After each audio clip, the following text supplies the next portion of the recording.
Bien, chicos, buenas tardes, ¿cómo están? La clase de hoy directamente va a ser de antihistamínicos, ¿ok? Todo lo que tenga que ver con histamina y sus efectos en el cuerpo. Esta ya es nuestra sesión número 5. Y nada, vamos a ir comenzando. Vamos a ir comenzando con un poco de fisio, ¿ok? Vamos a definir puntos. Principalmente quiero definir la histamina, que es la clase de hoy. O sea, es todo lo que vamos a ver durante esa clase, todos sus efectos y lo que es. Bien, la histamina va a ser conocido como un autacoide.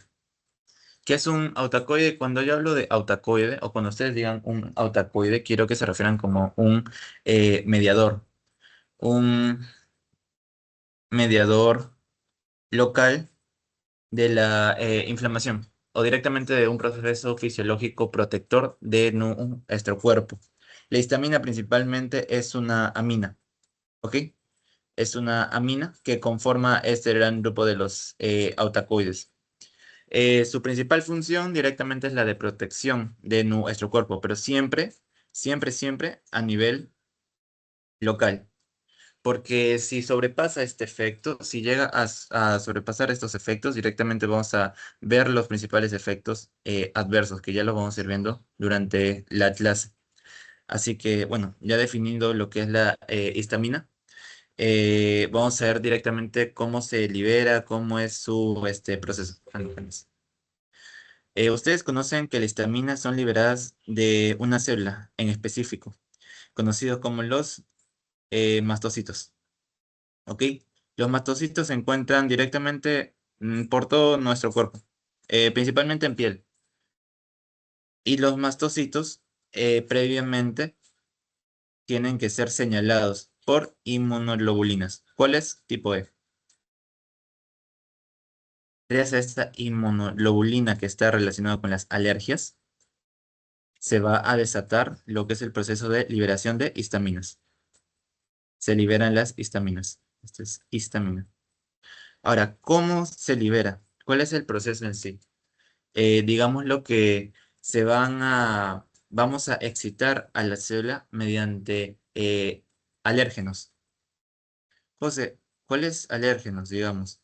Todas las personas, una vez hayan sido expuestos a algún factor ambiental, va a desarrollar eh, eh, inmunoglobulinas contra principales alérgenos. Entre los principales que siempre van a escuchar es el polvo, digamos. La persona previamente ha sido sensibilizada, o sea, ha tenido una primera sensibilización y es por eso que se forma este complejo de inmunoglobulina E. Y cada vez que exista polvo en el ambiente, se van a estimular estas. ¿Y qué hace esta? Aumenta el calcio intracelular. El calcio aumenta, y se produce el fenómeno que ya vimos bastante, despolarización. Al haber una despolarización, lo que va a inducir es la liberación de la histamina propia. ¿Ok? Ese es como el resumen, bueno, un resumen bastante cortito de cómo se libera la histamina, principalmente. Pero siempre es mediado mediante un proceso inmunológico. Inmunológico. ¿Ok? Y este proceso es normal. O sea, es normal que se dé así. Si no fuera inmunológico y se diera por otras causas, ya hablamos de algo más patológico, algo que directamente no queremos llegar, que también existe, pero no se debería, digámoslo así. Bueno, vamos a hablar un poco de la síntesis, principalmente acá. ¿De dónde se origina la histamina? La histamina se va a originar de todas nuestras células que tengan mastocitos. Cuando hay mastocitos, va a haber histamina siempre. Y esta histamina eh, proviene de otra molécula llamada la histidina. Esta histidina va a liberar CO2 mediante una enzima que se llama la histidina Descarboxilasa. Descarboxilasa. Esta enzima es la que regula la transformación de histidina a histamina. ¿Ok? Y la histamina va a tener un efecto local. José, ¿cuál es el efecto local de la histamina? Eh, tiene, tiene tres principales efectos locales. Primero, eh, local. Primero forma una pápula. Hay una formación de un edema. ¿Por qué edema? Porque lo que hace la histamina es eh, vaso... Acá no. Ya, sí. Vasodilata. Al vasodilatar, lo primero que forma es una pápula. ¿Ok? O sea, en la piel se forman lo que son ronchas. Se conoce como ronchas. Ronchas. Segundo, normalmente ven a la persona que se pone roja, ¿no? Eso se llama eritema también. Y también se da por la vasodilatación local de esa zona. Otro efecto, te le da picazón, que se conoce como prurito. ¿Ok? Pero todos estos efectos son locales, no pasan de estos efectos. ¿Ok? Si en caso tuviera efectos sistémicos, si en caso pasara este efecto local a tener un efecto sistémico por un aumento exacerbado de esta amina, tiene otros efectos que, bueno, ya los vamos a ir viendo, pero vamos a ir adelantando un poco. Vasodilatación general, produce broncoconstricción y produce, aumenta la segregación de ácido clorhídrico en el estómago. Así que esos son los efectos sistémicos, que directamente no queremos llegar. Si se llegan a estos puntos, directamente se usa un antagonista o un antihistamínico. Porque no queremos llegar a esto, solamente queremos tener una protección local, que es lo principal que se tiene que hacer en caso hay una infección.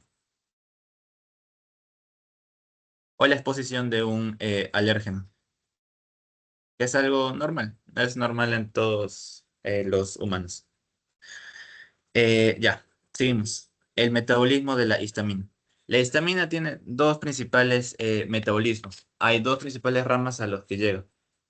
Primero tenemos la histamina que se da por medio de DAO, que es la más famosa de todas y es la que supongo que han hablado más en la clase. DAO es la que se encarga bueno, DAO es la que se encarga de metabolizar la histamina y está presente en casi todos los tejidos. Digamos que está en un 99%. ¿Ok? Solo hay en muy pocos lugares donde no hay una DAO. Y por otro lado, tenemos los HMT. Los HMT principalmente están ubicados en el cerebro o en el sistema nervioso central, mejor dicho, ¿ok? Y es por eso que esta vía no es tan reconocida y no es tan importante. O sea, voy a poner una X chiquita acá. No es tan importante. O sea, ¿por qué no es tan importante? Yo les dije, la histamina directamente tiene efectos locales. O sea, hasta que llegue al sistema nervioso central, es bien complicado. Y por eso esta enzima no es tan reconocida. Vamos a dejarlo ahí. No es tan reconocida como otras. En cambio, las DAO, que sí están en todos los tejidos de forma periférica, sí son las más importantes. Porque si yo directamente disminuyo el DAO, disminuyo mi cantidad de DAO, puedo tener mis efectos adversos por el aumento exhaustivo de la histamina. ¿Ok? A ver, voy a hacer una pregunta. Thais, ¿estás ahí? Perdón, perdón. Sí, ¿Qué tal, Thais? Escúchame, ¿Cuál es el principal efecto que se te ocurre si tú inhibes DAO? O sea, si tú bloqueas DAO. Mm, podría ser, ah, no sé, que se disminuyan los efectos sistémicos, o sea, de repente algo así. Claro, o sea, va bien. O sea, la idea es Ujú. que como tú aumentas la histamina, porque tú inhibes DAO directamente. Leticia, ¿sí? ¿Quieres decir algo? Yo quería acotar que no sé si esté bien, pero al inhibir DAO vamos a aumentar la concentración de histamina debido a que no vamos a tener quien la degrade. Perfecto. Sí, perfecto, Leticia. Ese es el principal punto. Como tú no tienes al que elimina la histamina, tú aumentas esta cantidad. Y yo te dije, la histamina principalmente tiene un factor local. Si tú no logras controlar la histamina, pasa de ser local a ser sistémico. Y es acá donde existen los problemas. Porque a nivel sistémico me puede producir una vasodilatación eh, generalizada.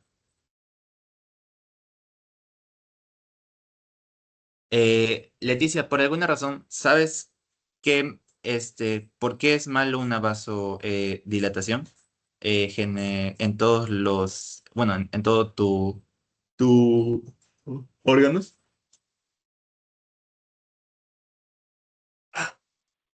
Bueno, podría ser porque podríamos llegar a causar el shock hipovolémico, reducir hipotensión, todo ello, ¿no?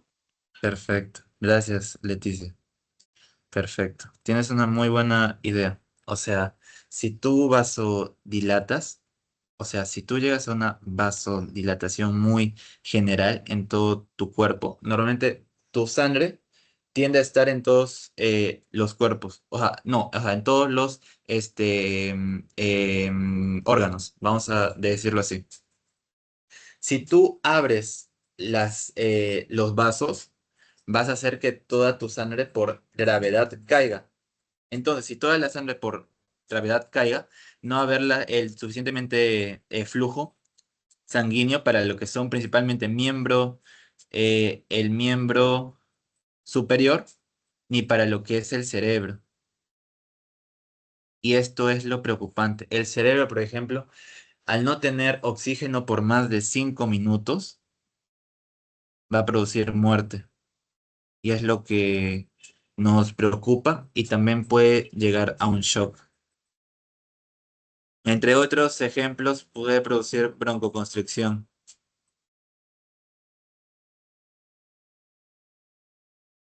Y bueno, entre muchos otros, también aumenta el ácido clorhídrico. El ácido clorhídrico me puede causar una gastritis. Y ya bueno, o sea, varias cosas que directamente no queremos llegar. ¿Ok? Acá, ¿qué más? Ah, ya. Vamos a hablar un poco más de las DAO, ¿ok? Las DAO. O diamino oxidasa. Lo mismo, es una enzima que pertenece a la familia de las aminooxidasas y desempeña un papel en el metabolismo de aminas biógenas, principalmente de la histamina. ¿Ok? Lo mismo que les dije, ¿qué pasa cuando tenemos un exceso de histamina? Cuando tenemos un exceso de histamina, podemos provocarnos los efectos sistémicos, los que ya hemos hablado. Ahora, ¿en qué casos hay un aumento de histamina? Puede ser dos principales causas. Causa número uno, patógenos. Hay patógenos que directamente pueden aumentar la cantidad de histaminas. Ejemplo, el resfriado común o bacterias las Gram positivas. Estos dos principales patógenos suelen aumentar en gran cantidad lo que es la histamina. Y es por eso que las personas cuando tienen un, bueno, se resfrían o tienen un proceso alérgico, alérgico es la palabra, o tienen un proceso alérgico, tienden a segregar mucha cantidad de moco, tienden a cerrarles lo que son este, mm, ¿cómo se llama? Los bronquios también, pero todo es por un aumento de histaminas. Otro caso, fármacos. Hay fármacos que también aumentan la cantidad de histaminas, como cuáles. En mi tiempo se nos habló mucho de la morfina, la morfina y la vancomicina. Son dos principales fármacos que directamente, cuando se dan, aumentan la cantidad de histaminas. La morfina, como el opioide que es, se da durante cirugías. Y una vez que tú lo das, vas a ver una apreciación de que el hombre de por sí se pone rojo. Este hombre rojo es principalmente por la vasodilatación local. Una vasodilatación local, ¿ok? Toda la parte de la cara del hombre se pone roja. Y todo es por vasodilatación en la morfina, principalmente en la cara. Pero cuando damos vancomicina, la vancomicina sí produce un mayor aumento de histaminas y acá produce vasodilatación, pero ya generalizada. Y acá se conoce hay un síndrome conocido como el síndrome del hombre, el hombre rojo. Acá me faltó poner una imagen, no, creo que está acá. Ya, esta. Este es el síndrome, este es el síndrome del hombre rojo. Miren, como ven, todo está rojo. Su espalda, o si ustedes lo voltean, lo ven de cara, su pecho también va a estar rojo. Este es el síndrome causado por la vancomicina. Y esta que está acá, la cara, cuando hay un aumento de color rojo en la cara, principalmente también, no es un síndrome como tal, porque el síndrome tiene que ser más general, pero se puede causar también por la morfina. Este es por morfina, principalmente. Cuando ustedes apliquen morfina alguna vez cuando sean doctores, van a ver que la cara de sus pacientes se va a poner así, chaposo, todo rojo, que es por la histamina. Entonces, José, principalmente cuando se da vancomicina, únicamente cuando se da vancomicina, que la vancomicina es un tipo de antibiótico, la vancomicina se da en procesos largos. Voy a poner acá. La vancomicina se da en procesos largos y diluida y en periodos largos, aproximadamente en 1 hora. Si tú das la vancomicina de forma directa, sin dilución, sin diluir, y que en 5 minutos, digamos, te va a producir lo que es el famoso síndrome, ¿ok? Síndrome del hombre rojo. Vamos a dejarlo así. Síndrome del hombre rojo. ¿Ok? Eh, ya, ¿qué más? Ah, ya. Y ahora está la otra pregunta. ¿Qué pasa cuando tenemos no, un exceso, no, una disminución de la enzima DAO? También lo hemos hablado. En este caso no hay un aumento de histaminas. Lo que hay es una disminución de DAO. Principalmente hay fármacos también y alimentos que inhiben esta enzima. En alimentos, los más... sí, dime, Thais.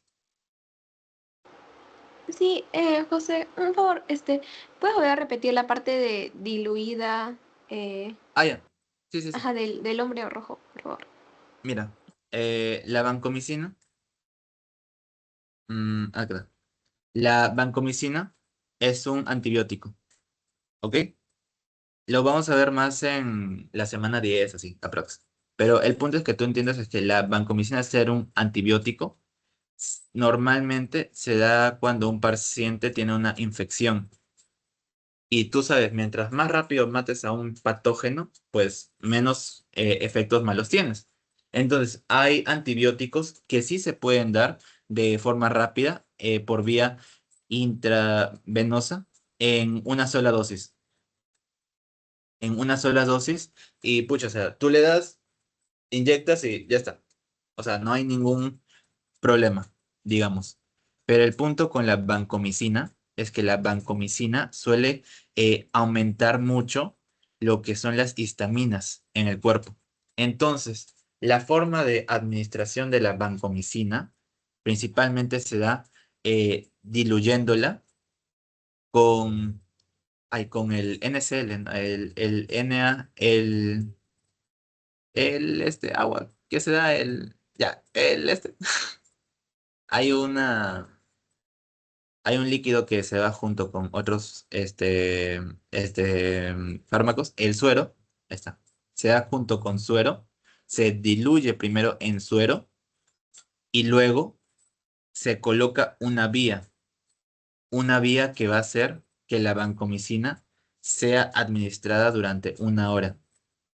¿Por qué durante una hora? Para hacer que los efectos de la histamina disminuyan o sean menos potentes. O sea, que no sean tan rápidos directamente. Porque si tú lo das como lo das acá en forma no, eh, en una sola dosis, directamente lo que haces es aumentas mucho la histamina en el cuerpo y de forma muy, muy, muy potente. Y esta potencia es lo que me va a provocar el síndrome del hombre rojo. Esa es fija, por si acaso. El síndrome del hombre rojo siempre se asocia con banco, ¿ok? Nunca se olviden de eso. Y para que no te olvides, te puse una imagen acá. Esta imagen, todo esto que ves rojo es por vancomicina. Mira, todo se puso rojo, el señor. Yo apuesto que si tú lo ves, la parte del pecho, también va a estar rojo. Todo va a estar rojo. Y esto es por vancomicina principalmente. ¿Ahora sí? Sí, ya me quedó más claro, gracias. Ya, perfecto, te dice. ¿En qué estaba? Ah, ya. Hay alimentos que también disminuyen la cantidad de DAO, ¿ok? Yo quiero que se acuerden siempre del, del queso. Vamos a poner acá. El queso, el pescado y el vinagre. Estos tres alimentos, por más ricos que sean, por más que les guste, disminuyen la cantidad de DAO. Y si disminuyen la cantidad de DAO, aumentan la histamina. Así que todo es lógico. Y fármacos también hay. Entre los fármacos más conocidos, hay un antimalárico. Ah, ya me acuerdo. Cloroquina. Cloroquina. Es un antimalárico. Antimalárico. Es el principal fármaco que me disminuye los niveles de DAO. O lo hace de forma más potente, digámoslo, porque cloroquidina creo que la inhiben hasta en un 90%. O sea, casi toda. Así que no hay chiste. ¿Hasta aquí hay dudas? Si no pasamos. No, no, no. Ya. Todo claro. Gracias, Thais. Seguimos. Ya, ahora sí. El mecanismo de acción. ¿Cómo es que actúa la histamina principalmente? Ya les he dicho que la histamina se libera. Hay un antígeno, el antígeno se une al mastocito, la IgE, bueno, se llega a esto y se libera la histamina, digámoslo así. Ahora, la histamina, el efecto de la histamina depende de dos factores. Depende de dos factores. El primer factor es de su receptor y el segundo factor es del lugar donde se encuentra principalmente. porque yo les digo algo, que... No, dilatación. Es muy distinto que la histamina actúe en los receptores H1 o que actúe en un receptor H2. Existe un H3 y un H4, pero no son tan relevantes. Bueno, y cada receptor tiene un lugar específico. O sea, hay mayor predominancia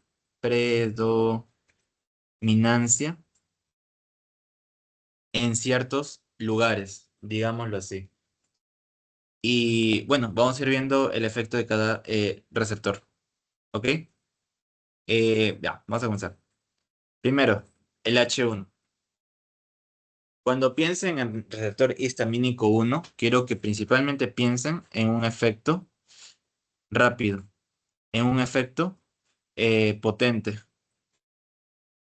¿Ok? Esas son las dos principales características que distinguen al H1. ¿Ok? Al ser rápido y potente, este principal receptor es el que nos lleva a los efectos locales rápidos.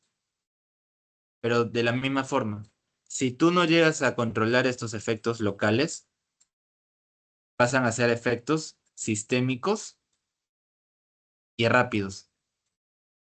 Y es por eso que mediante este receptor se produce el shock. Oscar, ¿estás? Perdón.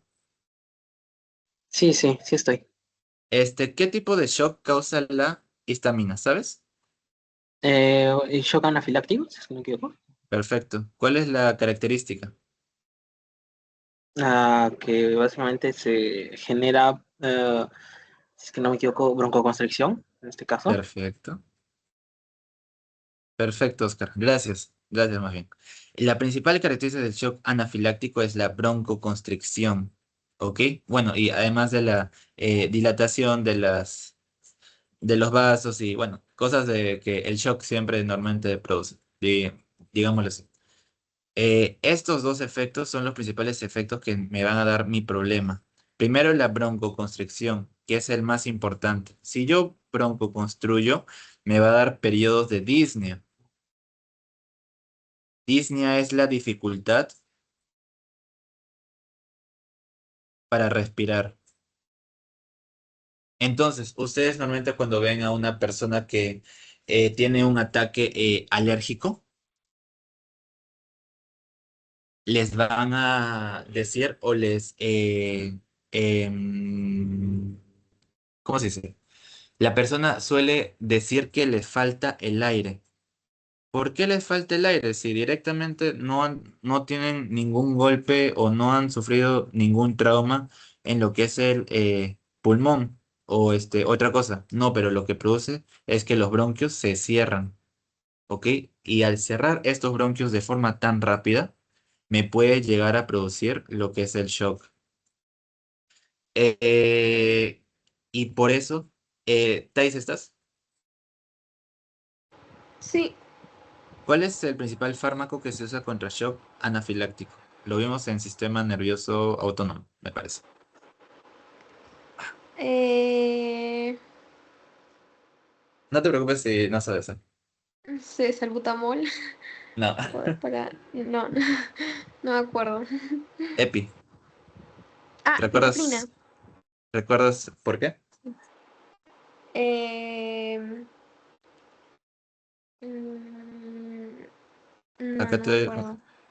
Ya, perfecto. No te preocupes.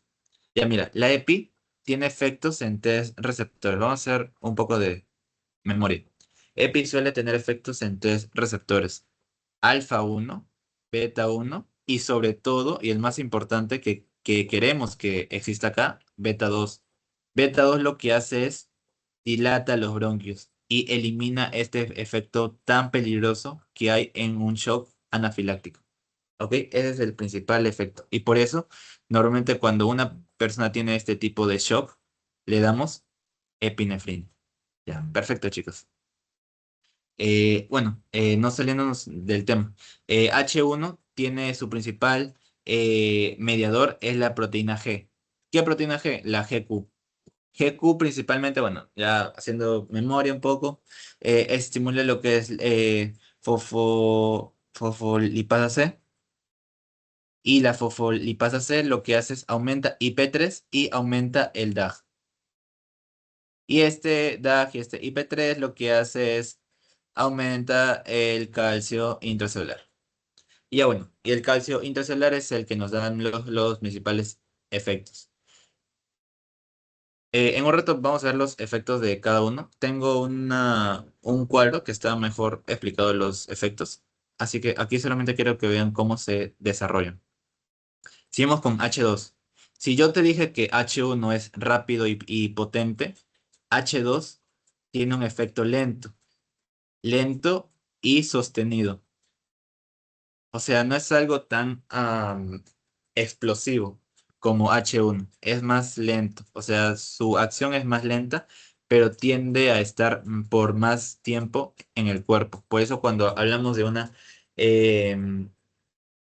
sobreestimulación de los receptores H2, podemos hablar de enfermedades crónicas. Ejemplo, la gastritis. Leticia, ¿estás? Sí, ¿Sabes qué es la gastritis? ¿O sabes cómo es? ¿O algo parecido? sí, claro. Me parece que los receptores H2 están más ligados con la secreción gástrica. Entonces, al estimularlos, estaríamos incentivando mayor producción de ácido gástrico, lo cual nos generaría la gastritis y posteriormente úlceras, ¿no? Perfecto. Hablamos de una inflamación a nivel del estómago. Y es una inflamación, o sea, no rápida, es una inflamación más sostenida. Tiene un proceso más lento, pero al mismo tiempo puede ser peligroso, ya que como tú bien dices, la gastritis evoluciona a lo que son las úlceras. Y eso es lo que nos da peligro. Ese es nuestro principal incentivo de peligro. Gracias, Leticia. Bueno. Úlceras, bueno, lo vamos a hablar en otra clase. Ahorita no es importante ahorita. Ya. H2, principalmente su principal mediador es la proteína G. ¿Qué G? La GS. Ya bueno, también un poco de memoria. GS lo que hace es activa adenilato citlasa y lo que hace es transformar el ATP en AMP cíclico. Y el AMP cíclico lo que hace es aumentar la cantidad de pKa. Y este pKa es lo que me da mi aumento de calcio. Listo.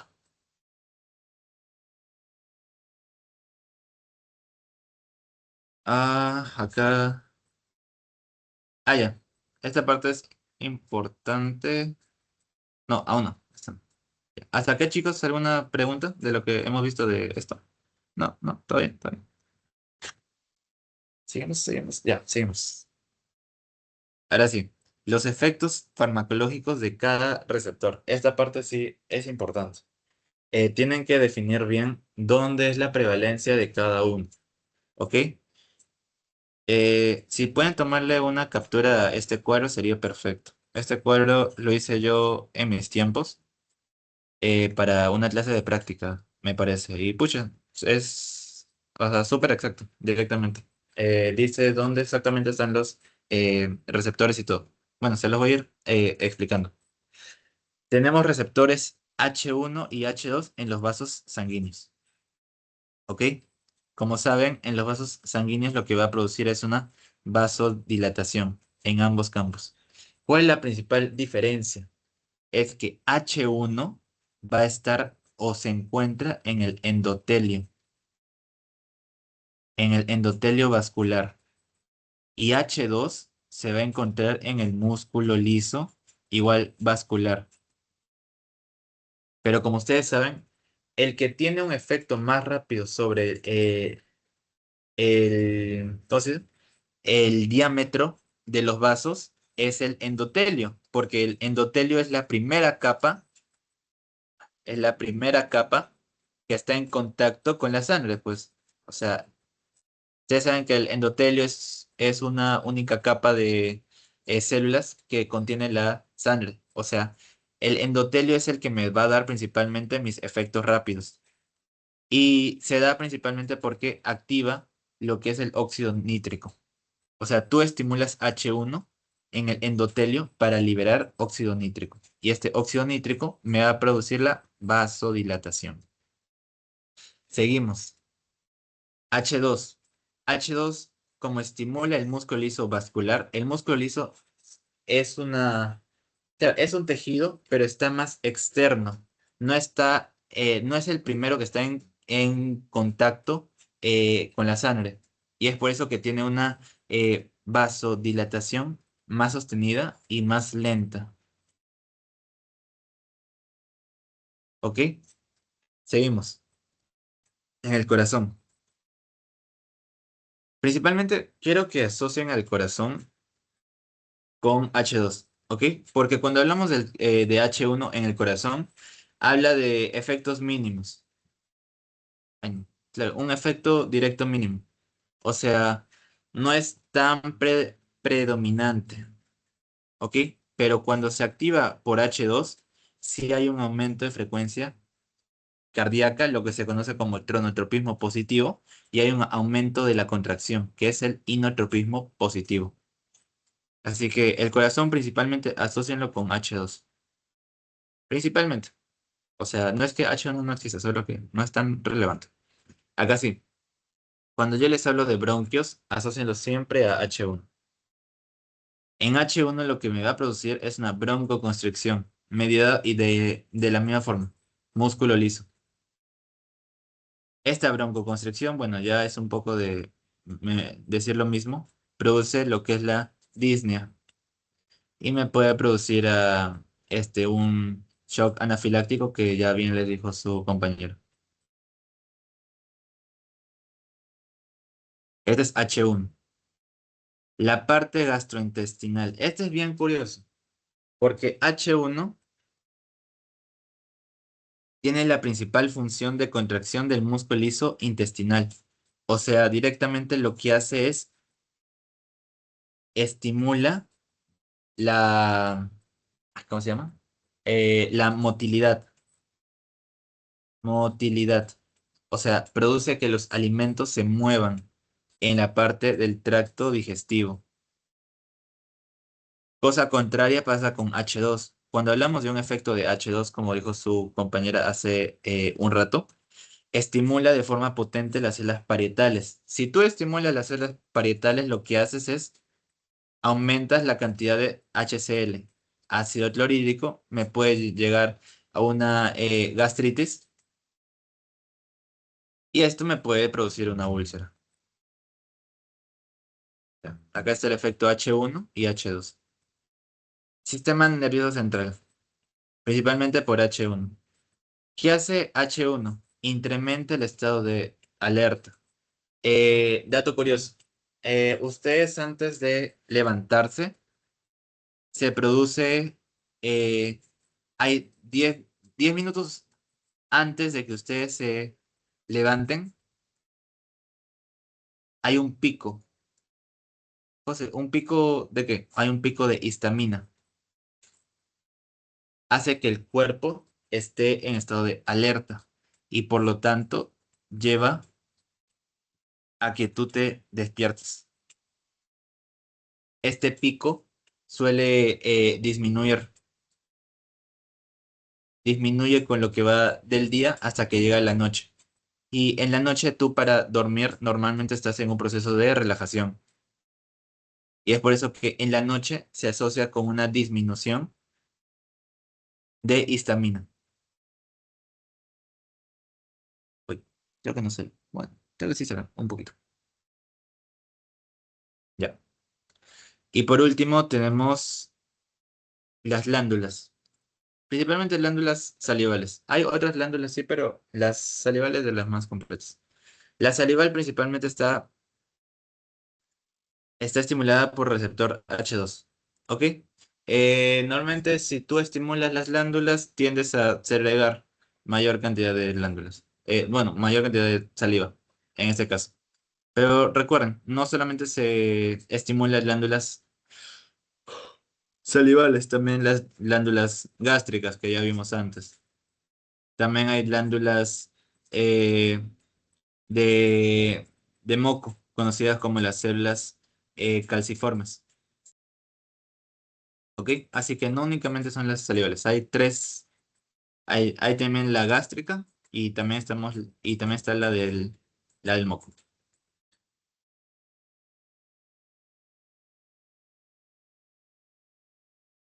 ¿Por qué no se habla de los receptores H3 y H4? Yo les he dicho que H3 y H4 no lo vamos a tocar esta vez. Mínimo conmigo no lo van a tocar. Y les explico por qué. H3 y H4 son receptores que recién se han descubierto. H3 se ha descubierto en 1998, creo. Y el H4 en el 2000. O sea, digamos lo que son como receptores, aún son receptores que tienden a estar en investigación. Así que por el tiempo de estudio, aún no son tan usados o no son tan vistos. Además de esto, H3, se sabe que H3 principalmente se asocia con el estado de cognición se asocia con un sistema de cognición, el sistema nervioso central. Y el H4 se asocia con un sistema inmunológico. Y yo no sé ustedes, pero directamente los antihistamínicos no suelen hacer efecto en estos dos lados. Nosotros usamos antihistamínicos principalmente por los efectos alérgicos, por un proceso alérgico. Debido a las alergias, se usan lo que son los antihistamínicos para evitar una sobre, sobreexcitación de los músculos que me pueden producir procesos malos. Así que cuando hablamos de estos receptores, digamos, no tienen un mecanismo terapéutico asociado con lo que son las alergias. Y es por eso que son más ignorados en esta parte. Eh, Nada, ¿hasta acá todo bien? ¿O más preguntas? ¿Alguna pregunta? ¿No? Este cuadro se lo tienen que saber, Bien. sí o sí. Perfecto. Este cuadro, porfa, apréndanselo bien. Lo de los efectos de cada H. Seguimos. Ya falta poco. Ya. Y por último, bueno, no por último, pero ya terminando un poco. Ahora sí vamos a hablar de los antihistamínicos. Ahora, ¿qué es un antihistamínico? Oye, acá está mal escrito. Ay, qué vergüenza. Ya bueno. El antihistamínico quiero que lo asocien con que es un agonista inverso. ¿Ok? Los antihistamínicos son agonistas inversos. José, pero no son antagonistas. Anta- Hasta donde yo sabía, no. O sea, yo investigué esto también. O sea, antes de la clase yo leí esto y yo leí que los antihistamínicos no son antagonistas porque el antihistamínico lo que hace, claro, su primera acción es bloquea los receptores H1 y H2 principalmente, pero también reduce las secreciones de histamina. O sea, este efecto le da un factor inverso. Y al darle este factor inverso a los antihistamínicos, lo convierte en un agonista inverso. ¿Ok? Así que si pueden, investiguen esto, pero hasta donde yo sé y donde yo tenía entendido, los antihistamínicos son agonistas inversos. Por estas dos razones. Porque no únicamente bloquea. Si únicamente bloqueara, ahí sí sería antagonista. Antagonista. pero no, o sea, no, no solamente bloquea al receptor, lo que hace también es disminuye su segregación, hace como un feedback y por eso se habla de una menor segregación de la histamina a partir de los mastocitos. ¿Ok? Y bueno, como ya les dije, el antihistamínico lo que hace es bloquear los efectos en los receptores eh, H1 y en el receptor H2. ¿Ok? Así que, bueno, vamos a estar viendo los principales usos clínicos de los antihistamínicos, los cuales son tres, y vamos a comenzar con el primero, ¿ok? El primer efecto y el más conocido por todos, el que yo supongo que todos han tomado un antihistamínico por esto. El primero son las alergias. Ya les he dicho, las alergias es un proceso sistémico en donde se produce una broncoconstricción,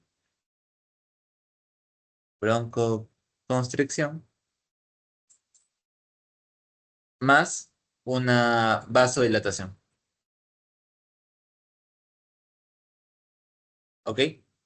Entonces, lo que queremos hacer es evitar estos efectos, estos dos efectos de acá. Y nuestra principal forma de hacerlo es mediante un antihistamínico, o sea, evitar de que la histamina tenga estos dos principales efectos. Segundo, uso clínico, reducción de la segregación gástrica. Ah, este es por H1. Yo le dije, la segregación gástrica está principalmente lidiada con H2. ¿Ok? Así que al disminuir la segregación gástrica, lo que buscamos es disminuir la acidez en el estómago. ¿Ok? Esa es nuestra segunda función. Ojo, no es la primera línea de acción.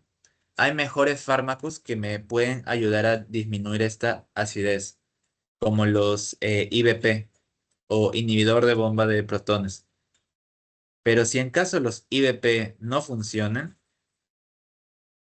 se puede usar antihistamínicos. ¿Por qué? Porque bloquea el receptor H2 y el receptor H2 lo que hace es me disminuye, bueno, o sea, bloquea y entonces disminuyes la cantidad de ácido clorhídrico que estimulas en el estómago directamente.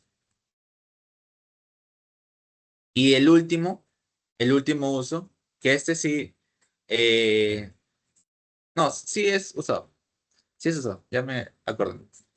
En trastornos vestibulares o también conocidos en trastornos de náuseas, ¿ok? Cuando tú tienes náuseas, normalmente se asocia a un problema en el sistema nervioso central, directamente en el oído. Por eso, vestibulares. Los antihistamínicos o un grupo de ellos tienen la capacidad de atravesar la barrera hematoencefálica, ¿ok? Si atraviesan esta barrera, tienen la posibilidad de actuar en el sistema nervioso central. Y si actúan en el sistema nervioso central, tienen una gran probabilidad de disminuir lo que son las náuseas y por lo tanto los vómitos también. Vómitos también.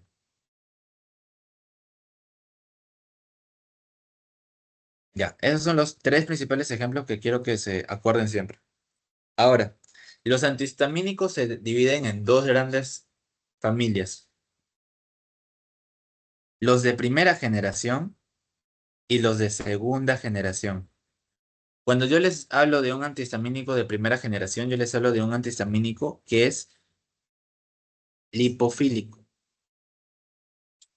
Ay, lipofílico. Y cuando yo les hablo de segunda, les hablo de un antihistamínico más hidrofílico. Ahora, pregunta, ¿cuál de las dos familias tiene la capacidad para atravesar la barrera hematoencefálica?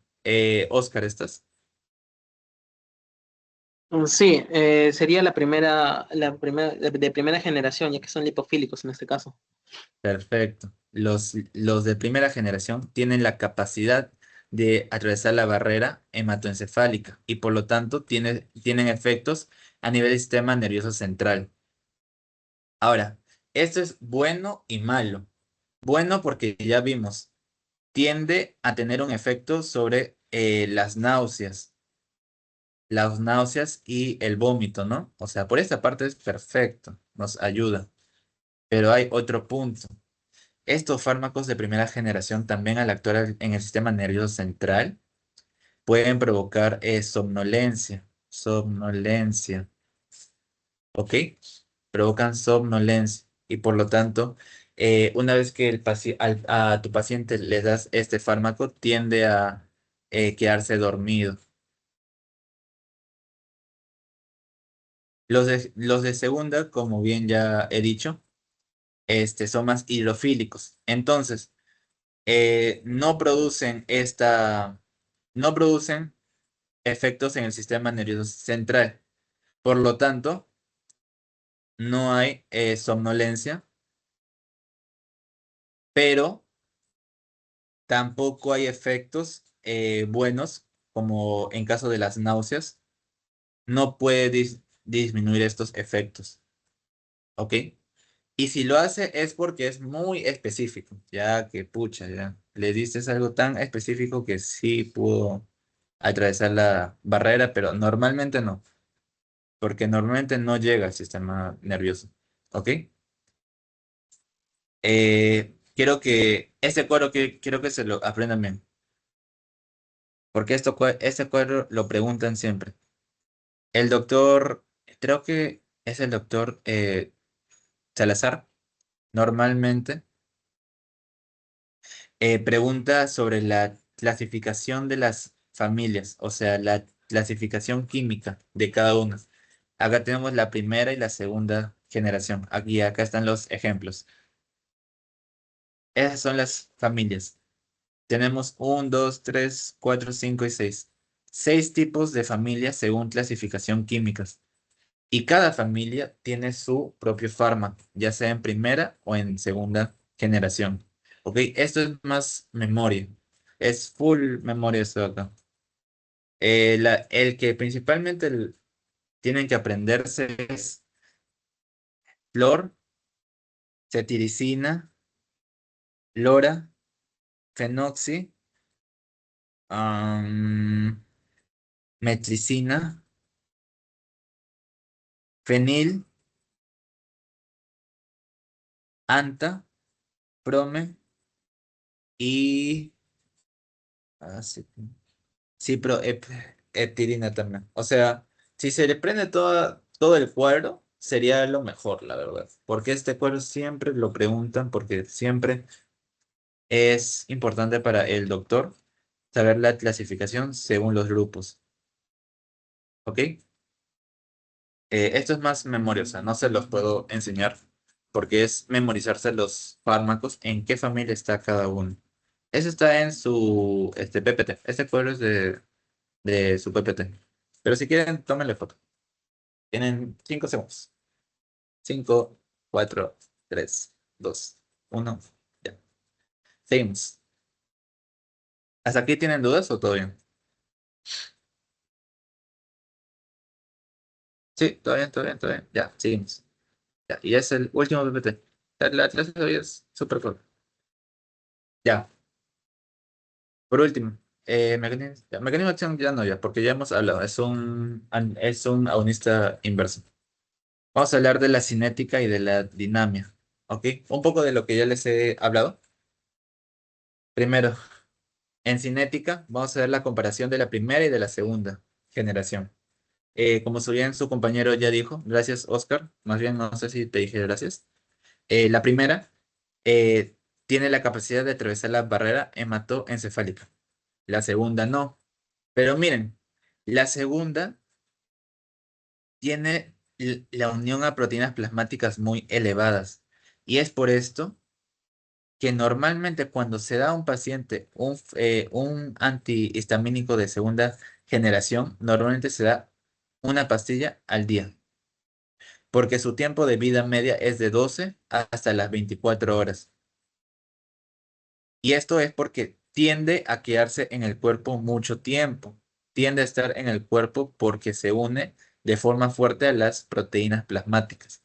En comparación con la primera no se tiende a unir tanto tiempo, pero y es por eso que la primera se suele dar de 2 hasta 3 veces al día, porque su tiempo de vida media es de 4 hasta 6 horas nomás. O sea, máximo son 4 o 6 horas, digámoslo así.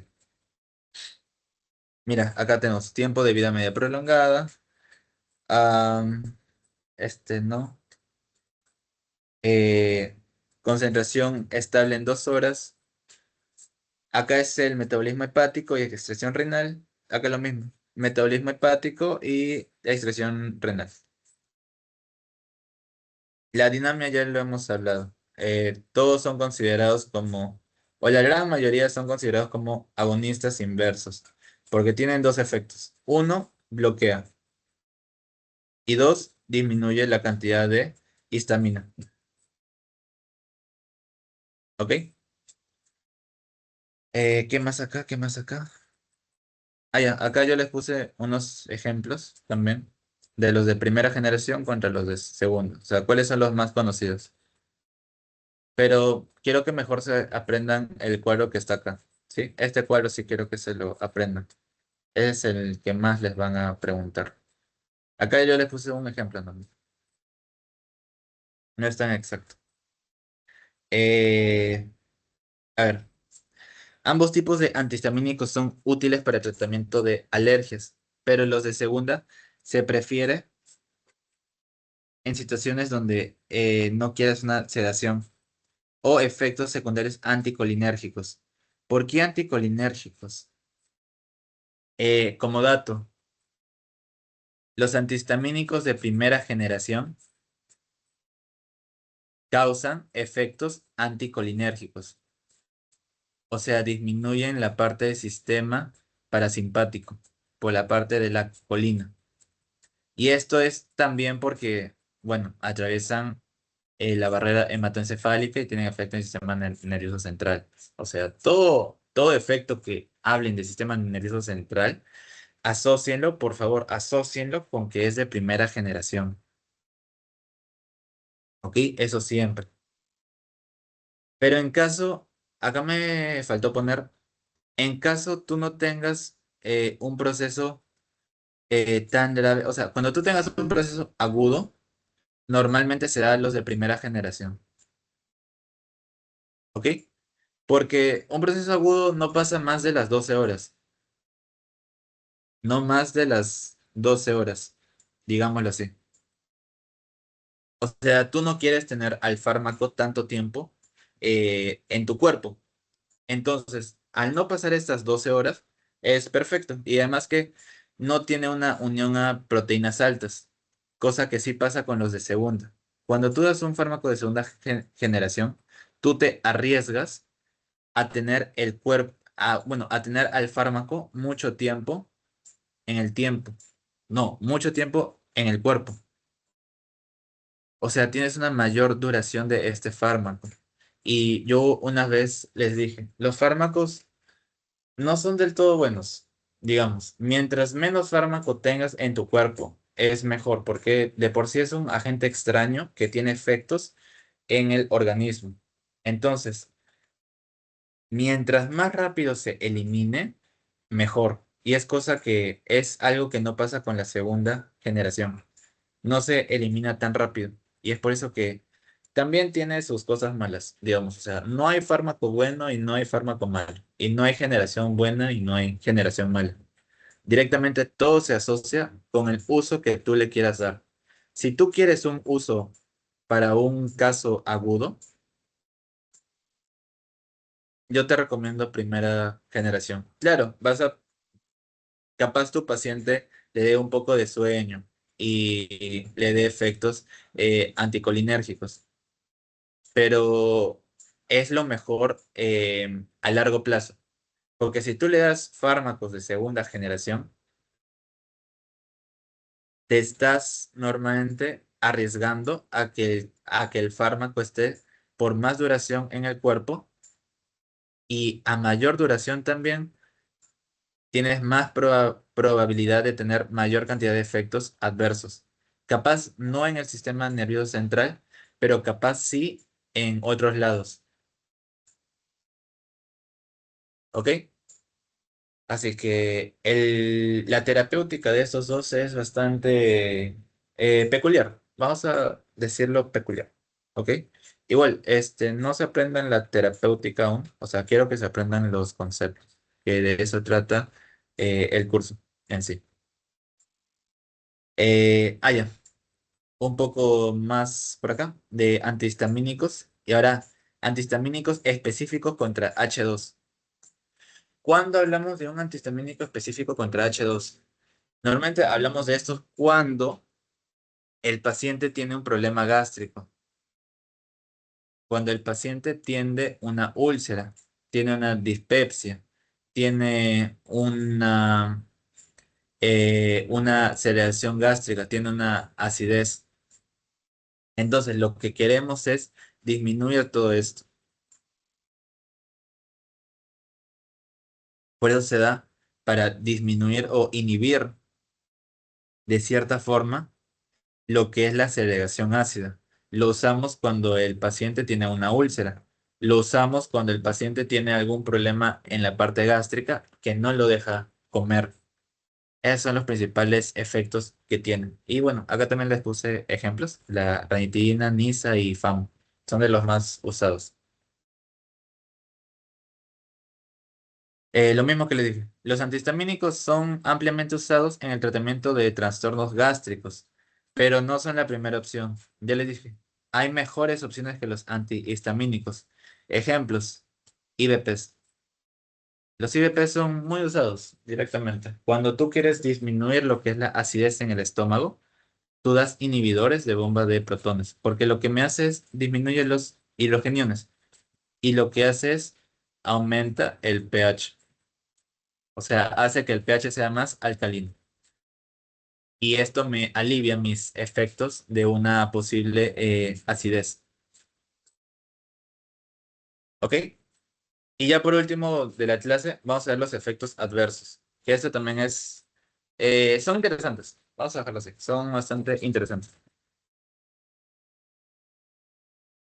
Ya, vamos a comenzar con la hipotensión.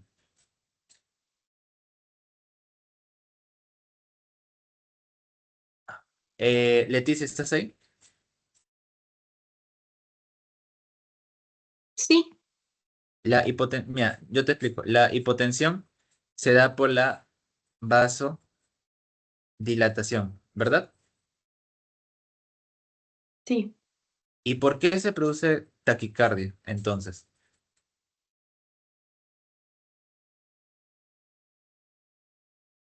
Puede ser una taquicardia refleja debido a la estimulación de los receptores alfa 2 tal vez. O Nos vamos a quedar con tu concepto que dices refleja, ¿ok? Y alfa 2 no, alfa 2 es para inhibir la segregación de Na, así que no, no, no, no, es así no. Vamos a quedarnos con tu concepto de es una taquicardia refleja. ¿Por qué refleja? El cuerpo es sabio, yo siempre les he dicho, el cuerpo es sabio y el cuerpo normalmente sabe cuando no tiene la suficiente cantidad de sangre. En este caso, como hay una vasodilatación, lo que se pierde es volumen vascular sistémico. Tú al perder volumen vascular sistémico, lo que vas a tener es una hipotensión. ¿Ok? Entonces, el cuerpo dice, pucha, qué raro, no tengo sangre. ¿Qué cosa puedo hacer para compensar la disminución de la presión arterial? Ya que ustedes saben que la presión arterial es PA es igual a gasto cardíaco por volumen, no, por respuesta, no, ¿cómo era? Por resistencia vascular. Si tu respuesta vascular cae, por la vasodilatación, lo que tiene que hacer es aumentar el gasto cardíaco para mantener una correcta presión arterial. Entonces lo que hace es una taquicardia. Y esta es conocida como la taquicardia refleja. Gracias, Leticia. tiene efectos en somnolencia. Otro efecto es la somnolencia. Ya les he dicho por qué. Tiende a tener efectos en el sistema nervioso central. Y por lo tanto, principalmente los de primera generación se asocian con estos efectos de somnolencia. ¿Ok? Tienen a tener retención urinaria. ¿Por qué? Porque también la primera generación, al ser un anticolinérgico, tú sabes que normalmente tú orinas cuando tú estás relajado, o sea, cuando tú estás en o sea, gracias al sistema parasimpático, que se asocia con la relajación. Si tú tienes un efecto anticolinérgico, o sea, antiparasimpático, tú bloqueas esta relajación y te provoca una retención urinaria. No puedes ir al baño. Bueno, vértigo que no sé. El vértigo siempre está asociado, dato, cuando tu presión arterial baja, baja también el oxígeno y la sangre que llega al cerebro. Y si llega menos sangre al cerebro, normalmente se asocia con vértigo. Esto es siempre. Siempre que hablas de hipotensión, piensen en vértigo. ¿Ok? Se queda en la boca por el efecto eh, anti, el anticolinérgico, que ya he hablado por principalmente la primera generación, y aumento de apetito también por la primera generación.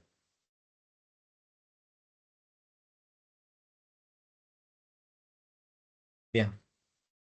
Ya chicos, hasta aquí dudas. Creo que abordamos todo. Igual la clase bueno, esa clase suele ser bastante corta. ¿Hay dudas o todo claro?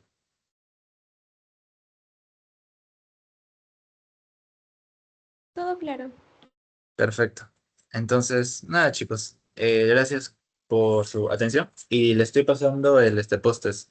Voy a cerrar la grabación y nada, espérenme.